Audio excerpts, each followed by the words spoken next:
Subhanallah, may rahama, may jinjailan.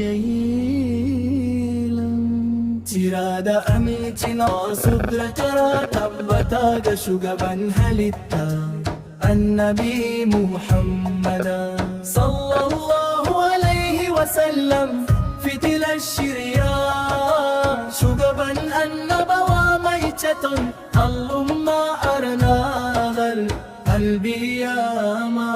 Ya Rasulallahi kai ne mafi alherin halitta, kai ne hasken da ya kore duhun jahilci Allah.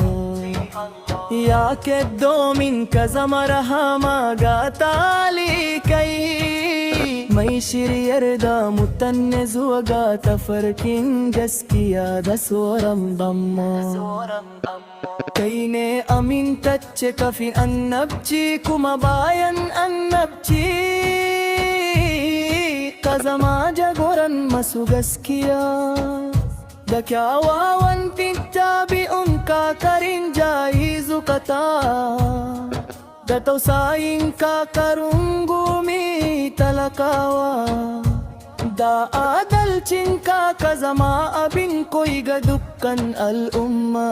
Ya annabin rahama ka sha wahala saboda isar da sa'o'i bangijinka an kutar da kai an taika an jefar da kai da duwatsu, amma duk da haka ba ka daina yi wa al'ummarka addu'ar alheri. Ba ka kasance mai yafiya, mai hajuri, mai tausayi da karuna ga kowa.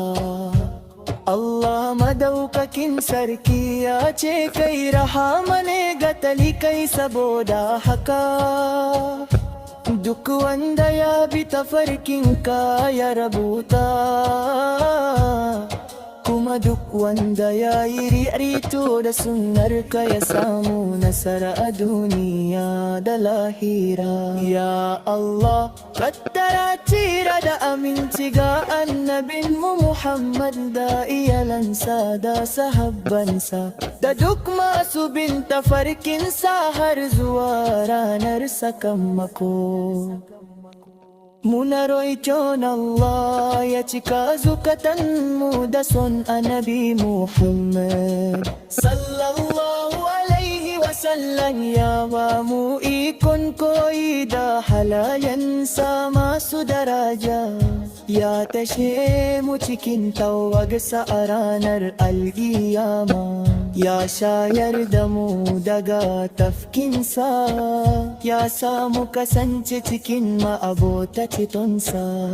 Tira da amincin Allah su tara tabbata ga shugabanmu Muhammad, adadin abin da masu ambato suke ambato, da adadin abin da masu mantuwa suka manta.